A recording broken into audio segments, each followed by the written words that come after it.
Welcome back to my class students. अब start कर रहे हैं हमारे CA inter income tax batch exam oriented batch in fact for the सितंबर 2026 exams का next topic that is important definitions. ठीक है, अब यहाँ पर एक बात समझो student, whenever we talk about the definitions, now there are two kind of definitions which have been covered in the income tax act। ऐसी कौन कौन सी है?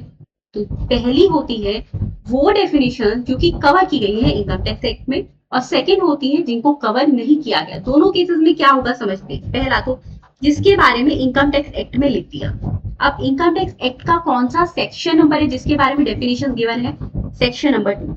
ठीक है, तो इनकम टैक्स एक्ट 1961 के सेक्शन नंबर 2 में लिखा हुआ है कि क्या एसएससी का मतलब क्या है, पर्सन का मतलब क्या है, असेसमेंट का मतलब क्या है, प्रीवियस ईयर क्या होता है, असेसमेंट ईयर, इनकम, एवरीथिंग जो है यहाँ पे लिखी हुई है। लेकिन कुछ वर्ड्स ऐसे होते हैं जिनके बारे में एक्ट में नहीं लिखा। अब प्रॉब्लम यही आती है, मैम एक्ट में तो लिखा नहीं है, तो अब हम इस वर्ड का मतलब क्या समझे, क्योंकि इसके बारे में कोई डेफिनेशन नहीं है। कोई बात नहीं, जिसके बारे में नहीं लिखा उसका जनरल मीनिंग ले लो कि अगर जनरल कंटेक्स्ट में वो वर्ड किसी पर्सन के माइंड में आएगा तो उसका क्या मतलब होगा। ठीक है, तो that is a general clause. General clause, या फिर मैं बोलूं तो डिक्शनरी में उसके बारे में क्या लिखा हुआ है। डिक्शनरी वर्ड्स होते हैं ना, यस, मतलब कि जनरली हम उसके बारे में क्या समझते हैं। यही स्टूडेंट्स इस सब में दिया हुआ है कि जो टर्म्स एक्ट में दी हुई है उनका मतलब क्या होगा, जो एक्ट में लिखा है उसके अकॉर्डिंग नहीं दी हुई है तो जनरली देख लो हम उसका क्या मतलब देखेंगे। तो स्टार्ट करते हैं हमारी पहली definition which is very important, that is an SSC. Section number 2 clause number 7। I am again repeating, मैंने बोला section 2 clause 7। Section 2 sub section 7 क्यों नहीं बोल लिया? आपको फर्स्ट क्लास में बता दिया था सब सेक्शन वो होते हैं, वो पार्ट्स होते हैं जो एक दूसरे पे डिपेंडेंट होते हैं, but definitions are never dependent on each other. तो हम इसको क्या प्रोनाउंस करेंगे? Clause. Clause number 7 of section number 2। ठीक है, असेसी। अब ये क्या है तो देखो स्टूडेंट्स, पहला वर्ड क्या बोलते हैं, मैंने डेफिनेशन आपको असेसी।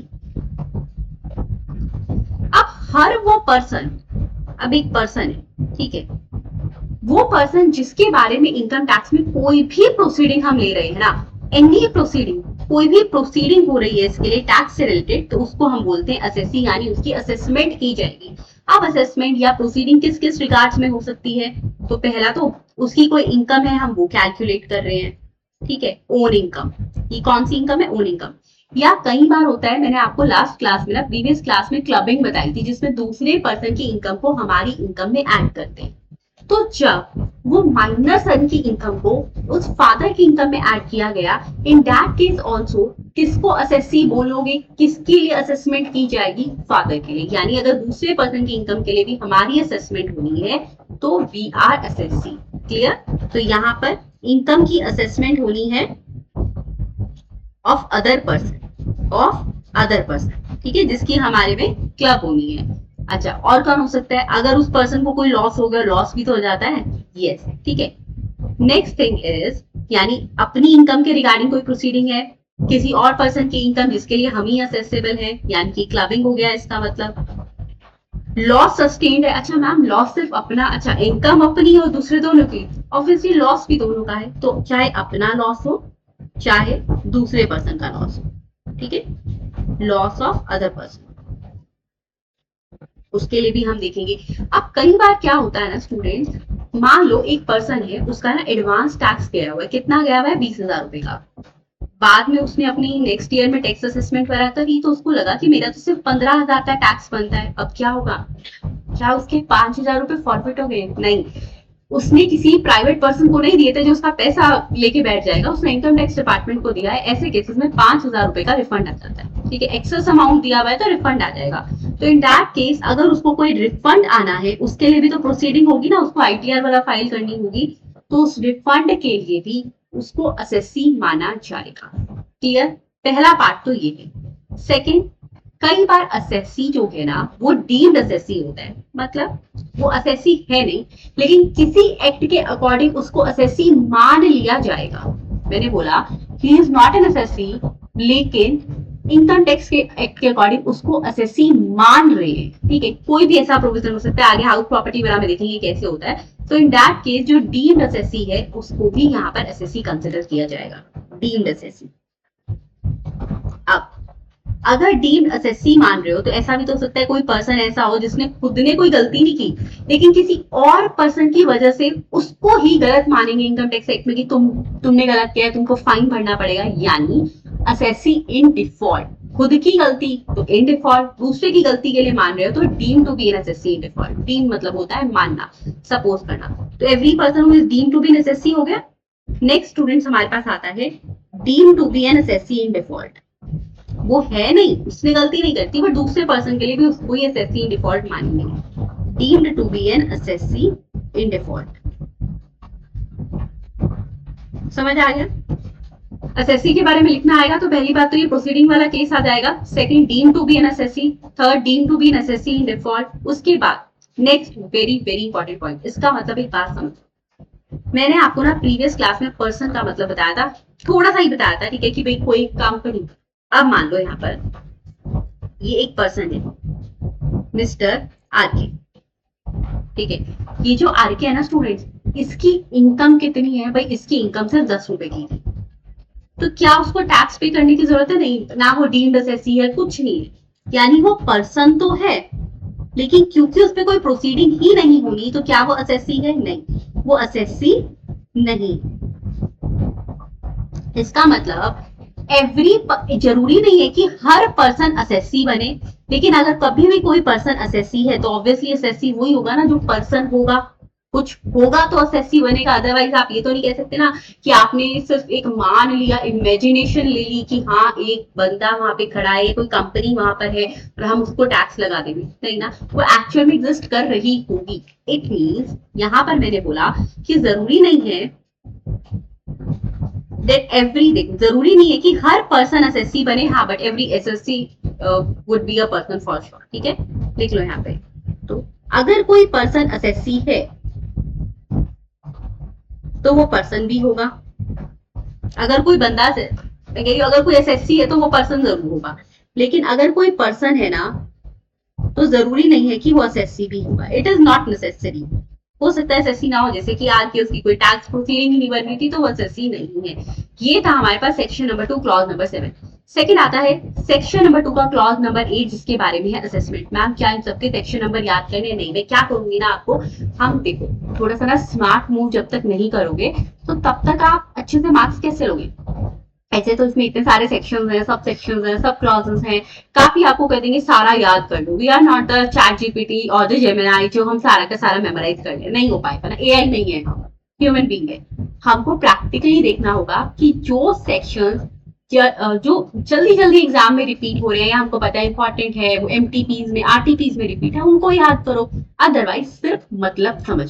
ठीक है, तो अभी आप समझ लो स्टूडेंट्स, एसएससी का क्लॉज नंबर याद कर लो एक तो। ठीक है, जो जो क्लॉज नंबर याद करने वाले होंगे मैं बता दूंगी, अदरवाइज इनके मतलब समझो। अब आता है असेसमेंट। असेसमेंट मतलब क्या है? देखो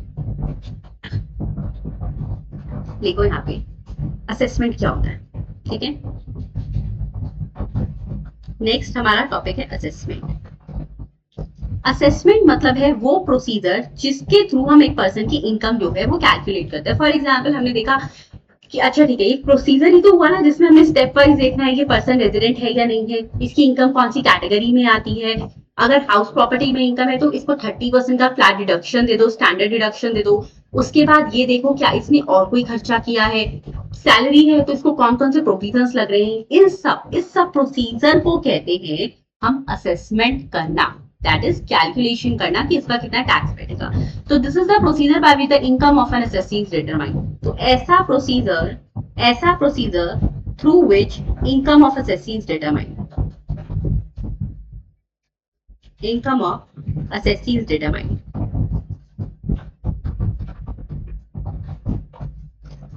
one more important announcement students, जिनको ये नोट्स चाहिए जो कि मैं इस टाइम पर बना रही हूँ, बहुत शॉर्ट समरी नोट्स बना रही हूँ, बट अगर आपको ये चाहिए तो मैं आपको ऐप का लिंक दे दूंगी इन द डिस्क्रिप्शन बॉक्स। आप वहां से जाके इसको इंस्टॉल कर लेना, डाउनलोड कर लेना। ठीक है, फ्री डाउनलोड होगा ये डेफिनेटली। अच्छा, अब उसके बाद बात आती है पर्सन कौन होता है। अच्छा मैम, असेसमेंट का मतलब और क्या क्या होता है? एक स्टूडेंट्स, हाँ वेरी इंपॉर्टेंट, देखो एक असेसमेंट होती है नॉर्मल असेसमेंट, एक होती है रीअसेसमेंट। रीअसेसमेंट क्या होती है कि पहले से एक पर्सन की असेसमेंट हुई थी, उस पर नोटिस आया, उसको दोबारा से असेस कर रहे हो, तो असेसमेंट कितने टाइम की हो जाएगी? ये एक होती है हमारे पास नॉर्मल असेसमेंट भी होती है और रीअसेसमेंट भी होती है, लिख लो नॉर्मल भी और रीअसेसमेंट। रीअसेसमेंट मतलब दोबारा से असेस करना। मैम इसका मतलब और क्या है? तो स्टूडेंट्स ये जो मतलब है ये फाइनल सीए फाइनल लेवल पे आएंगे, वहां पे इनको हम बहुत अच्छे से डिटेल में डिस्कस करेंगे, अभी आपके लिए काम के नहीं है। सिर्फ इतना समझ लो नॉर्मल असेसमेंट पहली बार हो रही है, रीअसेसमेंट एक ऑलरेडी असेसमेंट हुई है, डिपार्टमेंट को लगा गलती है, दोबारा से वो असेस करवा रहा है। अब आता है बहुत ज्यादा इंपॉर्टेंट पर्सन। क्या इसका क्लॉज नंबर याद करना है? जब मैंने बोल दिया बहुत ज्यादा इंपॉर्टेंट तो डेफिनेटली याद करना है। क्लॉज नंबर 31 क्या है? क्लॉज नंबर 31 लिखते हैं, चलो आ जाओ। So third definition is about the person. Section number 2 तो है ही, डेफिनेशंस गिवन ही सेक्शन 2 में। This is the clause number 31। ठीक है, ये क्या कहता है? ये आपको बता रहा है कि पर्सन की कितनी कैटेगरी होती है। First is individual, HUF, company, firm, AOP and the BOI, local authority and the artificial zoological person। इसका मतलब टोटल 7 कैटेगरी हमारी यहाँ पर हो गई। एक एक करके सबके बारे में बात करते हैं। ठीक है, कितनी कैटेगरीज मैंने स्टूडेंट्स यहाँ पे आपको बताई हैं? 7 कैटेगरीज। ठीक है, मैं ब्लू से लिख देती हूँ। पहला आता है इंडिविजुअल। इंडिविजुअल का क्या मतलब है भाई? कोई भी बंदा, कोई भी इंसान, कोई भी ह्यूमन बीइंग। ठीक है, नॉर्मल लैंग्वेज में लिख रही हूँ जिससे ध्यान रहे, एनी ह्यूमन बीइंग।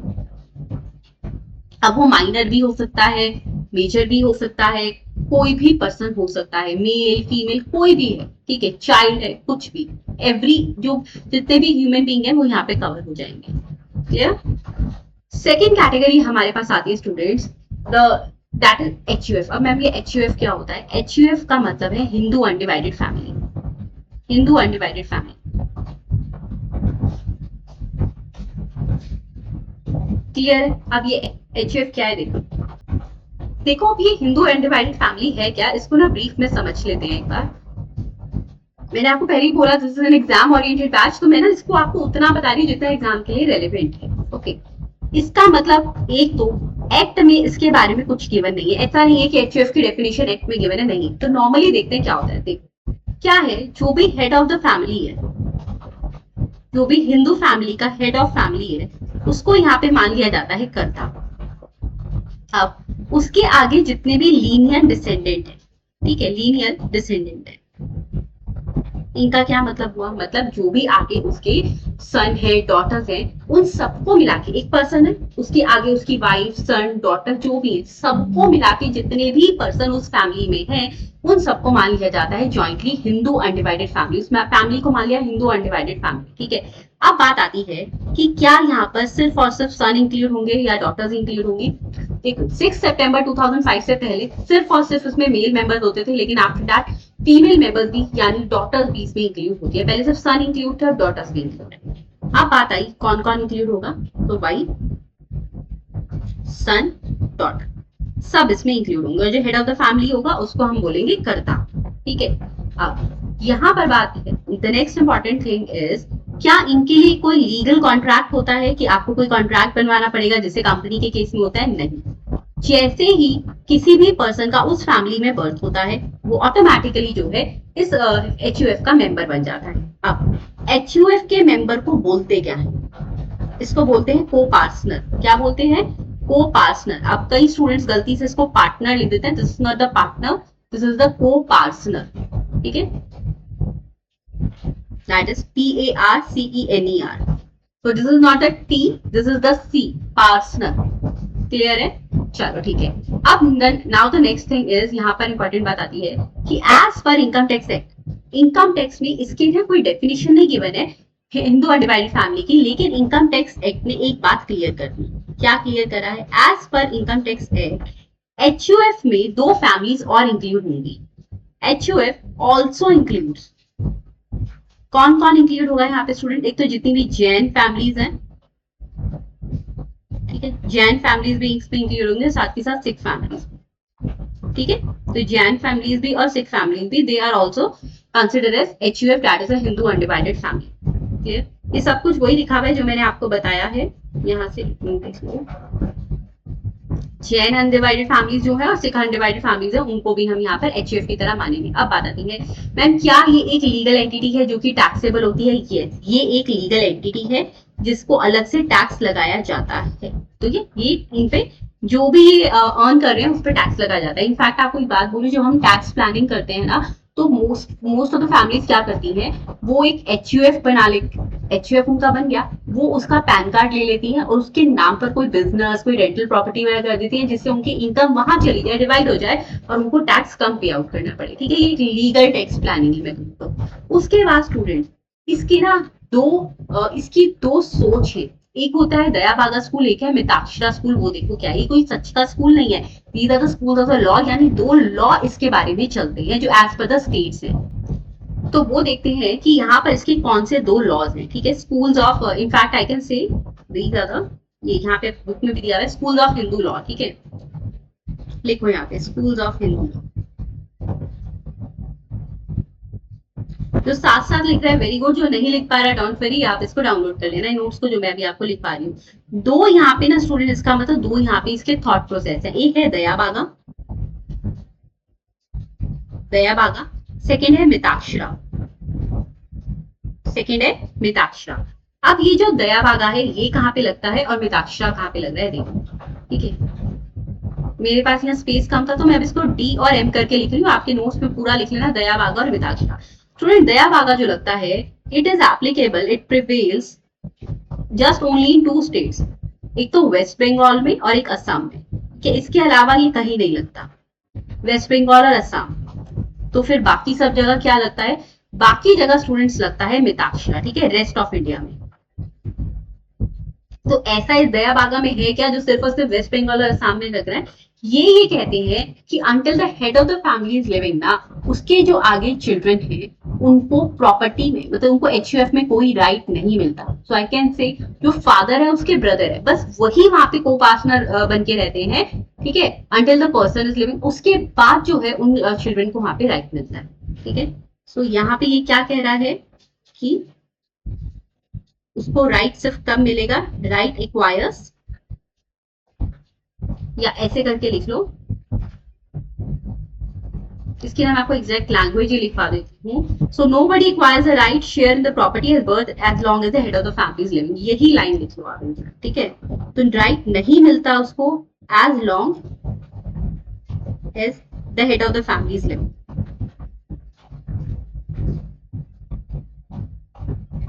और ये कहाँ कहाँ लग रहा है, ये लॉ लग रहा है सिर्फ और सिर्फ वेस्ट बंगाल और असम में।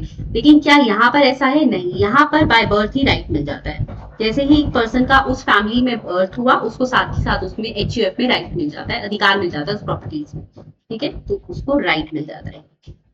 समझ आ गया स्टूडेंट्स? ये था दया बागा एंड द मिताक्षरा, इसके अलावा यहाँ पर और कुछ भी नहीं है।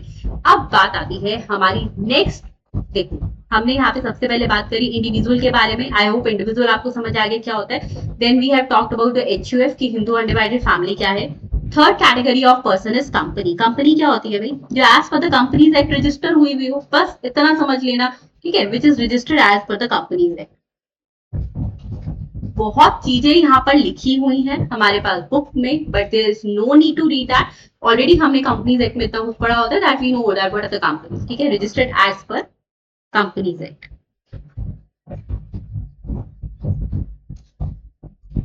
क्लियर?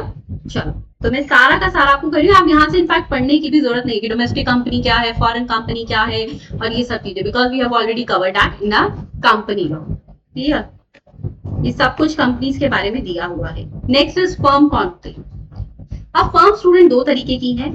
यहाँ पर पहली फर्म तो वो हो गई, आपने पार्टनरशिप फर्म के बारे में सुना है, ये तो वो फर्म जो पार्टनरशिप एक्ट 1932 के अकॉर्डिंग रजिस्टर है, यानी कि रजिस्टर भी मैं नहीं कहूंगी, जिसको डिफाइन किया गया है। ठीक है, सही टर्म यूज करेंगे, डिफाइन किया गया है as per the partnership act 1932, that is the partners जिसमें होते हैं। सेकंड, वो जो LLP है, यानी लिमिटेड लायबिलिटी पार्टनरशिप एक्ट 2008 में रजिस्टर्ड है। बस अब इन दोनों में डिफरेंस क्या होता है स्टूडेंट? लिमिटेड लायबिलिटी पार्टनरशिप, चलो आगे बताती हूँ, पहले लिख लो फर्म। ठीक है, नेक्स्ट कैटेगरी ऑफ पर्संस के बारे में लिख लो फर्म, उसके बारे में इसको मैं आपको लिखवा देती हूँ।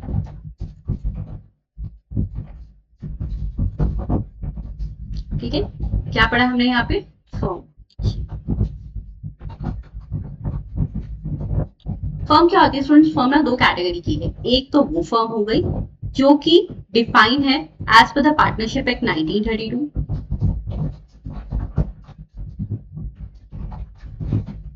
defined as per Partnership Act 1932, and second is which is defined as per the Limited Liability Partnership Act.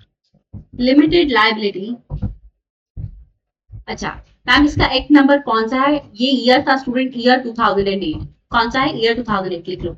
Limited liability partnership act 2008। इन दोनों में डिफरेंस क्या है? यहाँ पर एज द नेम सजेस्ट ना, यहाँ लिखा हुआ है जी लिमिटेड लायबिलिटी, यानी इस केस में स्टूडेंट पार्टनर्स की लायबिलिटी लिमिटेड होती है। जितनी उन्होंने लिख दी ना उसके ऊपर ऐसा नहीं है कि उनकी पर्सनल एसेट्स को, मान लो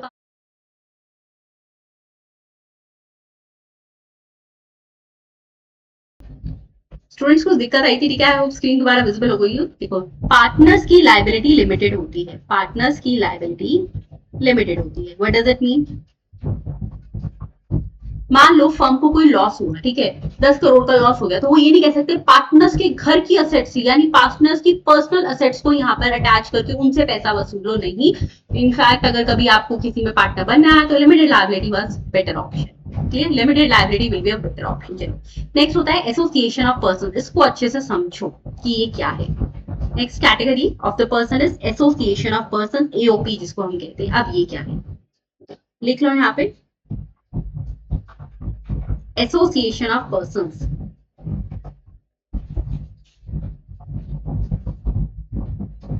एओपी देखो जैसे कि नाम बता रहा है, यानी यहाँ पे डिफरेंट डिफरेंट पर्सन एसोसिएट होंगे। इसका क्या मतलब हो गया भाई? डिफरेंट पर्सन एसोसिएट होंगे। लिखिए स्टूडेंट्स, यहाँ के एसोसिएशन ऑफ पर्सन के जो मेंबर है ना, ऐसा नहीं है कि वो सिर्फ इंडिविजुअल होंगे, यानी mister A, mister B, mister C, mister E, ये सब मिलके नहीं है। यहाँ पे कोई भी पर्सन मिलकर अपनी एसोसिएशन बना रहे हैं और उसके अकॉर्डिंग वो काम कर रहे हैं। यानी यहाँ के जो मेंबर्स है ना, वो कोई इंडिविजुअल भी हो सकता है, फर्म भी हो सकती है, कंपनी हो सकती है, लोकल अथॉरिटी हो सकती है, कोई भी पर्सन, कोई भी कैटेगरी ऑफ पर्सन एसोसिएट होकर अगर कुछ काम कर रहे हैं तो they are known as the association of persons. ठीक है, इंडिविजुअल नहीं है, पर्संस है। ओके अच्छा मैम, ये यहाँ पर ऐसे क्यों करते हैं स्टूडेंट्स? ये ना जनरली फॉर्म होता है फॉर अ कॉमन पर्पस, कि हमको भाई ये काम, ये इवेंट करवाना है, उसके बाद बात खत्म। ठीक है, सो दे एक्सेट्रा मैं यहाँ पे लिख देती हूँ जिससे आपको समझ आ जाए कि और भी कोई भी कैटेगरी इसमें आ सकती है। मैं एक मिनट वीडियो हाइड कर रही हूँ जिससे आपको स्क्रीन विजिबल हो सके। ठीक है, कोई भी यहाँ पर कोई भी कैटेगरी ऑफ पर्सन आ सकता है, जो हमने 7 कैटेगरीज के बारे में बात कर ली है। For common purpose, common purpose अब ये थोड़ा ना उन्होंने आइसक्रीम खाकर रखी नहीं ना, for a particular business, for a particular venture, they are saying कि हम यहाँ पे मिलकर इस वाले इवेंट को कर लेंगे, मिलकर ये वाला ऑर्डर पूरा कर देंगे, उसके लिए वो सब मिले, आफ्टर दैट वो अलग हो जाते हैं। ठीक है, उसको हम कहते हैं एओपी। अच्छा अब यहाँ पे बात आ गई, इनको बोला क्या जाता है, इसके मेंबर्स को बोला जाता है को-हेयर्स, को-लेगेटीज और को-डोनर्स। ठीक है, वर्ड क्या आप यहाँ पे यूज करोगे? को-हेयर्स, को-लेगेटीज एंड द को-डोनर्स। अब बात आती है body of individual. Unless unlike the AOP, AOP में कोई भी पर्सन आ रहा था स्टूडेंट्स, बॉडी ऑफ इंडिविजुअल्स में एक मैं आपको ना यहाँ पर एओपी के मेंबर्स का नाम भी लिखवा देती हूँ, जिससे जब आप नोट्स पढ़ो तो आपको अच्छे से समझ आ सके। इसके मेंबर्स को क्या कहा जाएगा? लिखो स्टूडेंट्स, मेंबर्स को क्या कहोगे? जैसे एचयूएफ के मेंबर्स को को पार्टनर्स कहते हैं, इसको कहते हैं को हेयर्स, को लेगेटीज और को डोनीज। क्या कहोगे? को डोनीज। लिखिए को डोनीज। ठीक है, नेक्स्ट आता है बॉडी ऑफ इंडिविजुअल्स। अब ये बॉडी ऑफ इंडिविजुअल्स क्या है? तो अनलाइक द एओपी, यहाँ पर जो भी पर्संस मिलेंगे वो सिर्फ और सिर्फ कौन होंगे? वो सिर्फ और सिर्फ इंडिविजुअल होंगे। बॉडी ऑफ इंडिविजुअल जिसको हम कहते हैं बीओआई, बॉडी ऑफ इंडिविजुअल्स। तो जब इंडिविजुअल्स मिलके कुछ काम कर रहे हैं so it is known as the body of individual. यहाँ पे कोई पार्टनरशिप फॉर्म वगैरह नहीं आ सकती। क्लियर? अब बात आती है कि मैम इसके मेंबर्स को क्या कहेंगे स्टूडेंट? इसके मेंबर्स को कहते हैं को एग्जीक्यूटिव एंड द को ट्रस्टी। इन नामों को अच्छे से ध्यान रखना, यहीं पे गलती होती है। इसके मेंबर्स को क्या बोलोगे? को एग्जीक्यूटिव्स एंड द को ट्रस्टीज, को ट्रस्टीज। ठीक है, अब नेक्स्ट हमारे पास बात आती है, अच्छा नेक्स्ट इज यहाँ पर एक बात और देख लो मैम, एओपी और बीओआई में ना बेसिक डिफरेंस क्या है? तो स्टूडेंट्स एओपी के लिए जरूरी है कि जो उसके मेंबर्स हैं वो मिले हो, members meet, members join for a particular common purpose, members join लिख लो यहाँ पे, बेसिक डिफरेंसेस का यही है, members join for common purpose, common will और कॉमन पर्पस, ठीक है। लेकिन बीओआई में ऐसा जरूरी नहीं है, बीओआई वैसे भी बना सकते हैं कि ठीक है भाई कभी कोई काम आएगा तो कर लेंगे, जरूरी नहीं है कि कॉमन पर्पस के लिए वो मिले, ठीक है। सो मे और मे नॉट, ऐसा हो भी सकता है और ऐसा नहीं भी, जरूरी नहीं है, मस्ट नहीं है, ठीक है। यहाँ पर मस्ट है कि जरूरी ऐसा होगा, सो मे और may not for common purpose. वो अलग से एक बिजनेस उस पर भी मिल सकते हैं, जैसे नॉर्मली बिजनेसेस में होता है कि भी मिल लो, बिजनेस बना लिया, जो जो डील्स आती रहेंगी करते रहेंगे। नेक्स्ट कैटेगरी आती है स्टूडेंट्स हमारे पास local authority. Ma'am local authority का क्या मतलब है? लोकल अथॉरिटी का मतलब हुआ एक तरीके से हमारी लोकल गवर्नमेंट, ठीक है। ये क्या है? देखो स्टूडेंट, बेसिकली ना ये लोकल अथॉरिटी है क्या, इसके बारे में मैं आपको समझाती हूँ, लेकिन उससे पहले लिख लो कि हमारा next category of person is a local authority. AOP और बीओआई हो गया, ठीक है, लोकल अथॉरिटी।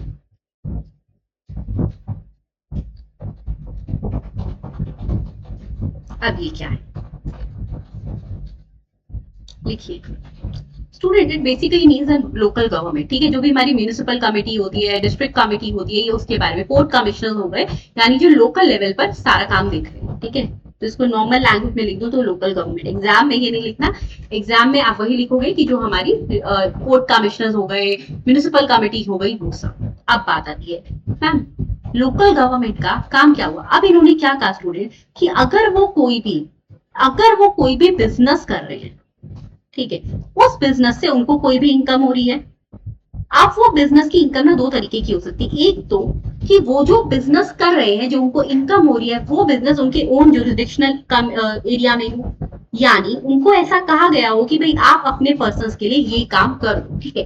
कॉमन पर्पस के लिए उनको कहा गया, ठीक है। लिख लो, इनफैक्ट एक काम करो, यहाँ पे लिख लो common welfare, common welfare in own jurisdictional area. अगर तो उन्होंने ऐसा किया है, ठीक है, अपने वेलफेयर। अब लोकल गवर्नमेंट का तो काम ही होता है ना कि वो जो है अपनी जो उनका एरिया होता है, जैसे कोई एमसी है, ठीक है, अब उसको ये बोल दिया गया कि आप एक काम करो, आप अपने उस वार्ड नंबर के लिए ये काम कर दो, ठीक है, आप करो, चाहे एज अ बिजनेस कर रहे हो कि आपको उससे कुछ इनकम भी हो रही है। तो उन्होंने बोला अगर अपने ही एरिया में कर रहे हो तो इन that case that will B examined. लेकिन अगर अपने एरिया से बाहर कर रहे हो, ठीक है, आपको ये जुरिडिक्शन, ये वार्ड नंबर दिया गया था, लेकिन आप इससे बाहर वो काम कर रहे हो, कुछ इनकम हो रही है, बेशक वो इनकम गवर्नमेंट के उसमें जाएगी फंड में, but still that will be taxable. Outside area तो वो टैक्सेबल होगी, अपने एरिया में तो एग्जाम होगी, क्योंकि भाई वो तो गवर्नमेंट नहीं कह रखा है कि इनके लिए कर दो ये काम। अब उसके लिए चाहे पीपल से थोड़ा बहुत चार्ज भी करना पड़ता है, कई बार नॉमिनल अमाउंट होता है, ठीक है। आउटसाइड एरिया है तो टैक्सेबल। एक बात ध्यान रखना जो एग्जाम में बहुत बार आ चुकी है, दैट इज वेरी इंपॉर्टेंट, वो ये है स्टूडेंट कि यहाँ पर दो कॉमन एक्सपेंडिचर ऐसे हैं, दो कॉमन एक्सपेंडिचर ऐसे हैं, दो कॉमन वेलफेयर ऐसे हैं, एक हो गया वाटर और एक हो गया इलेक्ट्रिसिटी, ठीक है। अगर वो लोकल गवर्नमेंट अपने एरिया के बाहर, अपने जुरिडिक्शन के बाहर भी ये दो बेसिक नेसेसिटीज प्रोवाइड करवा रही है पर्सन को, चाहे वो आउटसाइड द जुरिडिक्शनल एरिया हो, इवन आउटसाइड जुरिडिक्शनल एरिया, उस पर भी टैक्स नहीं लगेगा, because these are very basic necessities. Even outside jurisdictional area,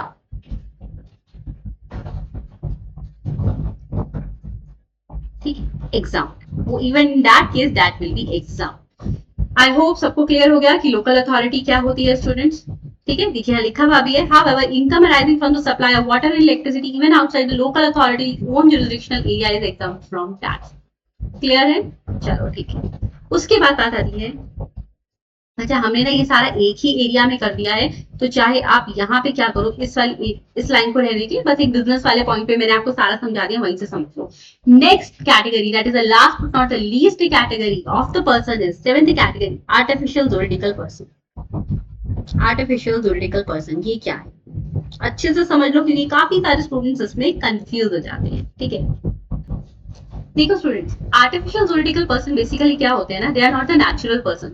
natural person को छोड़ के बाकी जो भी कैटेगरी होती है उस सबको हम कवर कर देते हैं आर्टिफिशियल जुरिडिकल पर्सन में। फॉर एग्जाम्पल वो देखते हैं, तो आर्टिफिशियल जुरिडिकल पर्सन को मैं यहाँ पे एजेपी लिख रही हूँ, आप पूरा लिख लो। Artificial juridical person, they are not the natural person, वो एक्चुअल में कोई पर्सन नहीं है।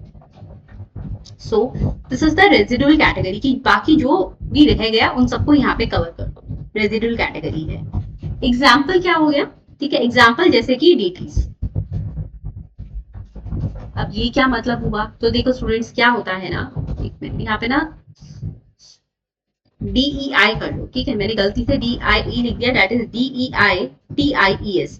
मतलब हो गया स्टूडेंट, मतलब समझाऊं तो आपको, जैसे मंदिर है, ठीक है, मंदिर में भगवान जी की मूर्ति होती है, अब हम वहां पे कुछ भी पैसे चढ़ा रहे हैं, कोई प्रॉपर्टी डोनेट कर रहे हैं, तो ये माना जाएगा कि अब एक बात बताओ, वो जो पैसा है जो वहां पे मंदिर में जा रहा है, अब उन्होंने कहा कि इस केस में आप वो जो भगवान जी की मूर्ति है उनको भी टैक्स लगाना पड़ेगा। कैसे टैक्स लगाना पड़ेगा, यानी उनको हम मान लेंगे artificial juridical person, and in that case जो भी वहां पे इनकम जनरेट होगी उस पर टैक्स देना पड़ेगा, ठीक है, इसका मतलब होता है डी, आर्टिफिशियल जुरिडिकल पर्सन। और क्या हो सकती है, कोई बार काउंसिल है, कोई यूनिवर्सिटी है, ठीक है, ये सब आर्टिफिशियल जुरिडिकल पर्सन में कवर होंगे, ठीक है। इसका मतलब जब आप मंदिर में कुछ चढ़ाते हो, चाहे कोई प्रॉपर्टी हो चाहे कुछ भी हो, वहां उनको भी इनकम मान के उस पर टैक्स लगता है।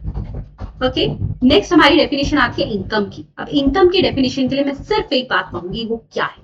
आइए स्टूडेंट, पहले पर्सन वाली कैटेगरी पे आ जाओ। पर्सन की कैटेगरी आई होप सबको समझ आ गई, ठीक है। हाँ, क्लॉज नंबर 31 याद करना है, इनकम का क्लॉज याद करना है, नहीं कोई जरूरत नहीं है। इनकम के लिए लिख लो कि आप पूरी बुक में जो भी हम पढ़ेंगे भाई वो सब इनकम है, इसके अलावा यहाँ कुछ पढ़ने की जरूरत नहीं, जितने भी चाहे इसमें पेजेस दिए हुए हैं लिख लो। पूरी बुक में जो पढ़ेंगे, ठीक है, सैलरी डिविडेंड वहां सब समझ जाओगे, तो अलग से टाइम वेस्ट मत करो, कोई भी मत करो यहाँ पे। पूरी बुक में जो समझेंगे, क्लियर, पूरी बुक में जो समझेंगे ना उसको हम क्या बोलते हैं, इनकम। ओके, चलो अभी भी डेफिनेशन इनकम वाला पेज जो है बिल्कुल यहाँ पे स्टूडेंट्स आप इसको हटा दीजिए। नेक्स्ट हमारे पास इनकम का केस आता है। अब इनकम होती क्या है वो समझ आ गया। Next is the concept of income under the income tax act 1961। ये क्या है, इसमें ना कुछ डिफरेंसेस दिए हुए हैं, आज वो डिफरेंस फटाफट से देख लेते हैं, वो क्या है, लेट्स सी। अब स्टूडेंट्स यहाँ पर कुछ डिफरेंसेस आएंगे, उन डिफरेंस को देखते हैं, ठीक है, लिख लो यहाँ पे। नेक्स्ट इज इनकम वाले पॉइंट भी इनफैक्ट लिख लीजिए, इनकम वाले पेज पर आ जाओ, ठीक है भाई, मेरे को भी पेज निकालने दो ना इनकम वाले। यस यस यस, आप एक काम करो, इनकम वाले पॉइंट के नीचे लिख देना, ठीक है, I am not getting that page, लिख लेना वहां पर। अब वहां पर आ गया स्टूडेंट्स कंसेप्ट ऑफ इनकम, ठीक है, या फिर मैं कुछ लिख लूं तो डिफरेंसेस है, ये कुछ डिफरेंसेस है इनकम के, कि इनकम को क्या कहा जाता है। इसमें पहला डिफरेंस हमारे पास स्टूडेंट्स आ रहा है, पहला पॉइंट आ रहा है कि भाई रेगुलर रिसीट और कैजुअल रिसीट कौन सी होती है। अब आपको नाम से ही समझ आ रहा होगा, regular receipt versus casual receipt. अब रेगुलर रिसीट का मतलब होता है कि जो कि अक्रियो हो रही है, जो कि मिल रही है ऑन द रेगुलर बेसिस, जैसे कि मान लो कोई सैलरी है, किसी का बिजनेस का प्रॉफिट है, कि हाँ भाई उसको रेगुलर बेसिस पे, पीरियोडिक बेसिस पे मिलता रहेगा। तो जो इनकम रेगुलर मिल रही है और एक्सपेक्टेड कि हाँ भाई वो रेगुलर मिलेगी, रेगुलर मिल रही है या एक्सपेक्टेड की रेगुलर मिलेगी, या एक्सपेक्टेड की रेगुलर मिलेगी, उनको हम कहते हैं रेगुलर रिसीट। इसके अलावा कैजुअल रिसीट कौन सी होती है, जो मैं लिख पा रही हूँ, बस इतना लिख लो, आप एग्जाम में ये बिल्कुल आपके माइंड में रहेगा। फिर कैजुअल रिसीट होती है जो कभी कभी मिले, ठीक है, कैजुअली मिल गई, भाई घर पे कोई रिश्तेदार आया था, कभी कभी पैसे दे दिया, ठीक है, तो जो कभी कभी मिले, जो कभी कभी मिले। फॉर एग्जाम्पल लॉटरी मिली, लॉटरी तो कभी कभी निकलती है ना, यस, लॉटरी मिली, क्लियर है। नेक्स्ट स्टूडेंट्स हमारे पास आता है, यहाँ पे लिख लो इसको, regular receipt versus the casual receipt. Next point, और I can say the next difference जो यहाँ पे हमारे पास आ रहा है, फर्स्ट समझ आ गया। सेकंड इज, आई देखिए बुक पे आ जाओ, सेकंड आता है हमारे पास रेवेन्यू रिसीट और कैपिटल रिसीट। इन दोनों का क्या मतलब है, देखो क्या है सेकंड, रेवेन्यू वर्सेस कैपिटल, ठीक है, revenue receipt and capital receipt.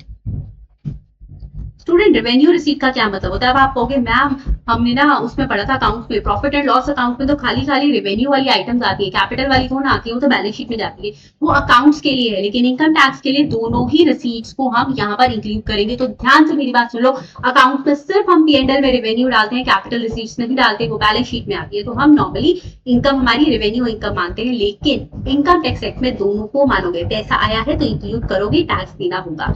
अब रेवेन्यू का मतलब होता है स्टूडेंट्स यहाँ पर, तो पहली बात तो आप लिख लो वहां पे कि दोनों को आएगा, ठीक है। आप यहाँ देखिए, रेवेन्यू रिसीट का मतलब हो गया जो बिजनेस वाला से आ रही है, सैलरी से आ रही है, नॉर्मली मिल रही है। कैपिटल रिसीट का मतलब हो गया जो कि कैपिटल गेन है, ठीक है।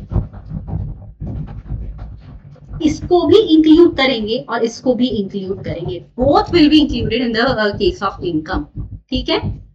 समझ आ गया। बहुत से स्टूडेंट्स गलती कर देते हैं कि अरे कैपिटल वाली को क्यों इंक्लूड करना। नेक्स्ट हमारे पास आती है नेट रिसीट और ग्रॉस रिसीट का क्या मतलब है।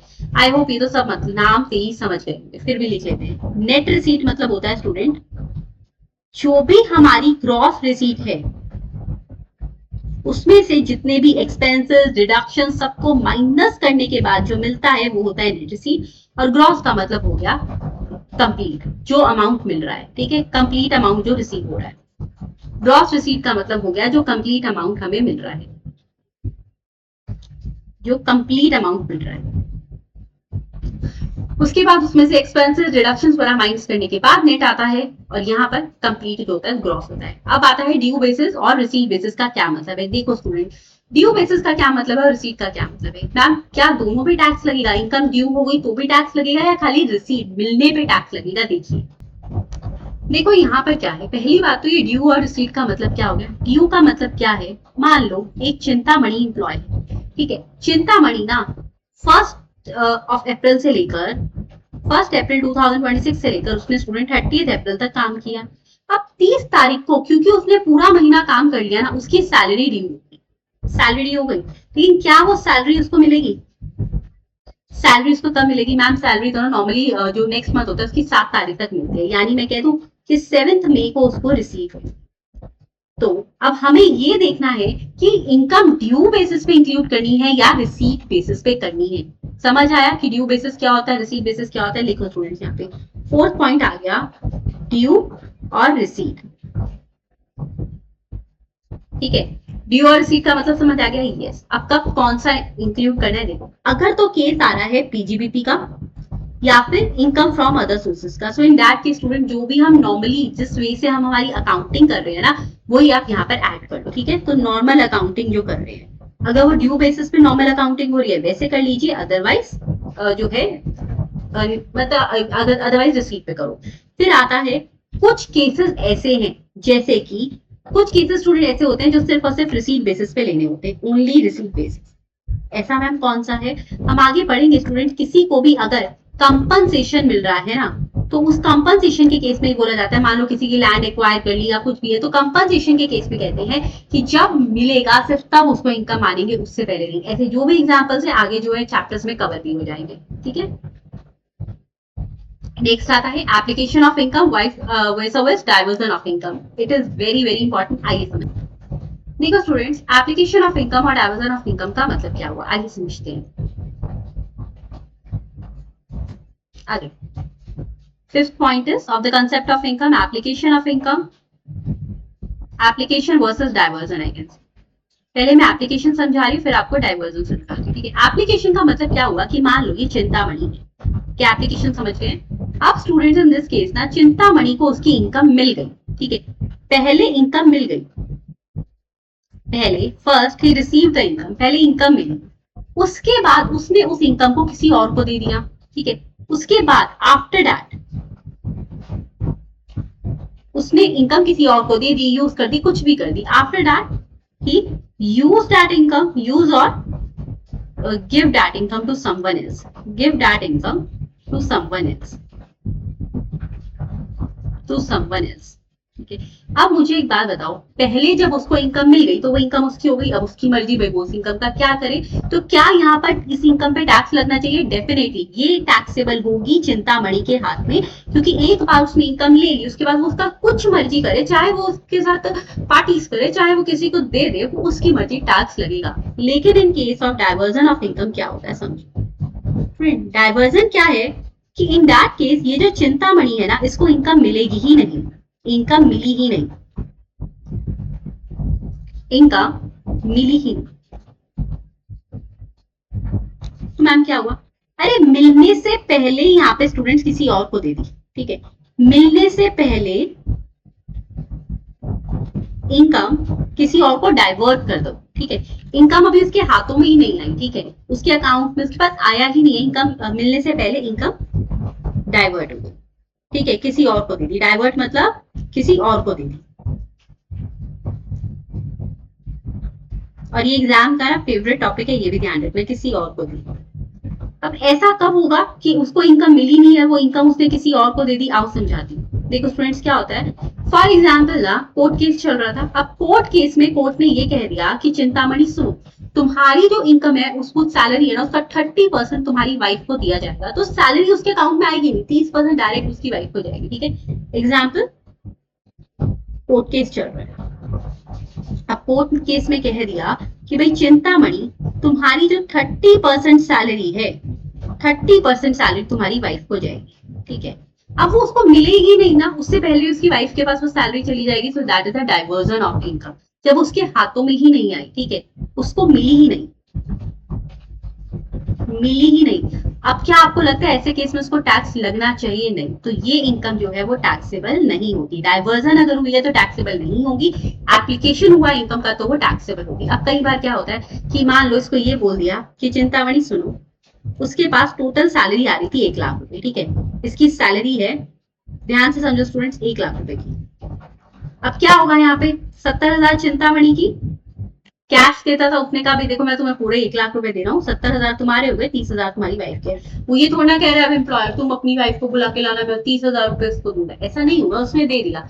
तो चाहे उसने अपनी वाइफ के बिहाफ पे वो इनकम ले ली, ठीक है, चाहे उसके बिहाफ पे ली, चाहे उसके बिहाफ पे, वो सिर्फ इन दैट केस उसको कलेक्ट करके उसको वापस दे देगा ना, तो उसको भी डाइवर्जन ऑफ इनकम माना जाएगा, and that will B not taxable. उसके बिहाफ पर नहीं तो भी वो वहां पे टैक्सेबल नहीं होगी, टैक्सेबल नहीं होगी, क्योंकि ये भी स्टूडेंट डाइवर्जन है। इन दैट केस ऑल्सो हम उसको डाइवर्जन ही मानेंगे, इस पे एमसीक्यू आ सकता है, इसीलिए मैंने आपको ये पॉइंट जो है क्लियर किया कि अगर ऐसा कोई केस आता है तो उसके केस में लिख लो इसको पूरा, अगर ऐसा कोई केस आता है कि उसके बिहाफ पे इनकम मिली है, इवन इन दैट केस उसको डाइवर्जन माना जाएगा। क्लियर हो गया ये पॉइंट, ये बहुत इंपॉर्टेंट पॉइंट है और ये एग्जाम का फेवरेट टॉपिक भी। नेक्स्ट आता है concept of revenue and the capital receipts. अब ये क्या है कि फिक्स कैपिटल क्या होती है, सर्कुलेटिंग कैपिटल क्या है, ट्रांसफर क्या है, ट्रेडिंग असेट्स क्या है, तो all are the terms of accounting. I hope आपने वहां पढ़ लिया होगा, फिर भी किसी को यहाँ कहीं कोई डाउट होगा तो आप पूछ सकते हो, ठीक है। ये कोई टैक्स के टॉपिक्स नहीं है, it is basically the topic of the accounting. फिर भी एक बार देख लो, डाउट है so you can definitely ask me, as it is an exam oriented batch, तो फटाफट से बैच को कवर करते हैं और जो भी एक्स्ट्रा वाली चीजें उनको यहाँ पे स्किप करते हैं। नेक्स्ट, मैम इंडिया क्या है, लिखना है डेफिनेशन में, सिर्फ समझ लो इंडिया क्या है। स्टूडेंट्स, इंडिया में इंडिया की टेरिटरी जो कि हमारे इंडिया भारत के संविधान, जय हिंद जय भारत, भारत के संविधान आर्टिकल नंबर 1 में लिखा है कि इंडिया में ये इंक्लूड होगा, इंडियन टेरिटरी ये है। उसके बाद उसका टेरिटोरियल वाटर, सी बेड, सबसॉइल जो कि वाटर के अंदर है, कॉन्टिनेंटल शेल्फ से हमारी एक्सक्लूसिव इकोनॉमिक जोन है, या फिर अगर कोई भी स्पेसिफाइड मैरिटाइम जोन वगैरह बने हुए हैं, हमारी टेरिटरी के ऊपर की एयर है, सब कुछ इंडिया में इंक्लूड होगा, ठीक है। ये ना जीएसटी में भी आ जाता है और इनकम टैक्स में भी आ जाता है, तो इसका एक बार देख लो, इंडिया की टेरिटरी, ठीक है, ऐसे समझो उसको, इंडिया की टेरिटरी, उसका पानी, उसके बाद स्टूडेंट्स पानी के नीचे की जो सबसॉइल है वो भी इसमें यहाँ पर आ गई, इस टेरिटरी के ऊपर की जो हवा है, एयर स्पेस है, वो भी आ गया। उसके बाद कोई कॉन्टिनेंटल शेल्फ्स हैं, कोई एक्सक्लूसिव इकोनॉमिक जोन है, अब इकोनॉमिक जोन आ रहे हैं तो मैरिटाइम जोन भी आएंगे, वो सब भी यहाँ पे इंक्लूड होगा। नेक्स्ट आती है एग्रीकल्चरल इनकम क्या होती है। अब स्टूडेंट, एग्रीकल्चरल इनकम का क्या मतलब हो गया कि जो भी इनकम यहाँ पर देखो स्टूडेंट्स, एग्रीकल्चरल इनकम पर एक बार आ जाओ। अब ना मैम क्या इस पूरी डेफिनेशन को पढ़ने की जरूरत है? नहीं स्टूडेंट्स, क्योंकि अगर वो एग्रीकल्चरल इनकम के बारे में आपसे एग्जाम में पूछ भी रहा है तो उसकी टैक्स कैलकुलेशन आती है, ये सब मतलब नहीं आती, इनको मैं सिर्फ आपको समझा देती हूँ, ठीक है। अब कई बार हमें ये डाउट हो जाता है कि एग्रीकल्चरल इनकम का मतलब हो गया वो इनकम जो कि खेती बाड़ी से आई है, यानी कल्टीवेटर्स के थ्रू आई है, जो कल्टीवेशन कर रहे हैं, कुछ उगा रहे हैं। ऐसा नहीं है। सिर्फ क्या ओनली कल्टीवेशन इनकम यहाँ पर इंक्लूड होगी? नहीं, जो भी इनकम एग्रीकल्चरल लैंड से रिलेटेड है, every income related to agricultural land, उसको एग्रीकल्चरल इनकम मान लिया जाएगा, चाहे वो इनकम थ्रू कल्टीवेशन हो, या स्टूडेंट ऐसा हो सकता है कि एग्रीकल्चरल लैंड जो है उसको आगे कहीं रेंट कर दिया हो, वो भी सब यहाँ पर इनकम इसमें इंक्लूड होगी, that is an agricultural income. ठीक है, इसकी टैक्स कैलकुलेशन आती है, वो इस चैप्टर में नहीं है, चैप्टर नंबर 1 में नहीं है, वो जहां पर आएगी वो मैं आपको करवा दूंगी। अब स्टूडेंट्स यहाँ पर बात आ गई, नेक्स्ट इज कुछ इनकम ऐसी है, फॉर एग्जाम्पल मान लो स्टूडेंट्स किसी ने ना कोई प्रोडक्ट बना लिया, ठीक है, अब यहाँ पर ये देखो, ये रूल इंपॉर्टेंट है, ये मैं आपको समझाती हूँ। देखो स्टूडेंट्स, ये रूल 7, 7A, 7B एंड 8 है क्या? अब कुछ बार ऐसा होता है, फॉर एग्जाम्पल मान लो कि एक ना फार्मर है, उसने ना गन्ना यानी कि शुगर केन को उगा लिया, ठीक है। अब स्टूडेंट जब वो शुगर केन उगा रहा है, तो वो जो उसने उसको कल्टिवेट किया, उसको प्रोड्यूस किया वहां पर, वो कौन सी हो गई? एग्रीकल्चरल इनकम हो गई। लेकिन अब ये पर्सन क्या करता था, फार्मर ना, ये इस शुगर केन को उगाने के बाद उससे शुगर बनाता था, यानी चीनी बनाता था, तो ऑब्वियसली वो सब कुछ उसने कहाँ किया होगा? शुगर मिल में किया होगा। तो वो जो इनकम हो गई, वो हो गई उसकी बिजनेस इनकम, क्योंकि वो आफ्टर प्रोसेसिंग है। अब टैक्स डिपार्टमेंट ने ये बोला कि भाई इस पर्सन को 10 लाख रुपए की इनकम होती थी, ये कहता है शुगर केन से ही तो हुई है, तो वो इनकम तो एग्जाम होनी चाहिए, क्योंकि agricultural income is exam under section 10। तो क्या इस पूरी इनकम 10 लाख को एग्जाम करना सही है? नहीं, इसकी सिर्फ और सिर्फ बिजनेस इनकम पे टैक्स लगेगा, बिजनेस इनकम टैक्सेबल होगी और एग्रीकल्चरल इनकम एग्जाम होगी। But now the point is कि यहाँ पर उसको हम स्प्लिट कैसे करें, क्योंकि there is no rule for the sugarcane और फॉर दीज एग्रीकल्चरल प्रोड्यूसर्स, जिसमें कह दिया 60% को इसमें डाल दो एग्रीकल्चर में, बाकी 40 को बिजनेस में। नहीं, ऐसा नहीं है। तो जिनके लिए भी रूल नहीं बना, जैसे टी, कॉफी, रबड़ के लिए रूल बना हुआ है, लेकिन जिनके लिए रूल नहीं बना, उसको कैसे स्प्लिट करना है, ये हमें बताता है रूल नंबर 7। ठीक है, अब रूल 7, 7A, 7B, 8, ये चारों ही रूल एग्जाम के लिए बहुत ज्यादा इंपॉर्टेंट है, प्लस इस पे से जो है आपके पास न्यूमेरिकल क्वेश्चन भी आ जाता है। ठीक है, तो ये जो रूल्स है स्टूडेंट्स, ये हम करेंगे हमारी नेक्स्ट क्लास में, जहां पे मैं आपको चारों रूल्स प्लस साथ में उसके क्वेश्चंस भी करवाऊंगी। ठीक है, सो आई होप सबको ये क्लास अच्छे से समझ आई होगी। कहीं कोई डाउट है तो आप व्हाट्सएप डिस्क्रिप्शन में चेक करो, वहां पे व्हाट्सएप ग्रुप का लिंक गिवन है। साथ ही साथ में स्टूडेंट्स आप ऐप इंस्टॉल कर लो, ऐप पे ये नोट्स आपको मिल जाएंगे, वहां से डाउनलोड कर लो। आप कमेंट्स में भी अपनी क्वेरीज पूछ सकते हो। जिसने अभी तक चैनल सब्सक्राइब नहीं करा, फटाफट सब्सक्राइब कर लो, पूरा का पूरा सिलेबस यहाँ कवर करने वाले हैं। और साथ ही साथ please do not forget to like, comment and share it with your friends. Thank you, have a nice day, meet in the next session.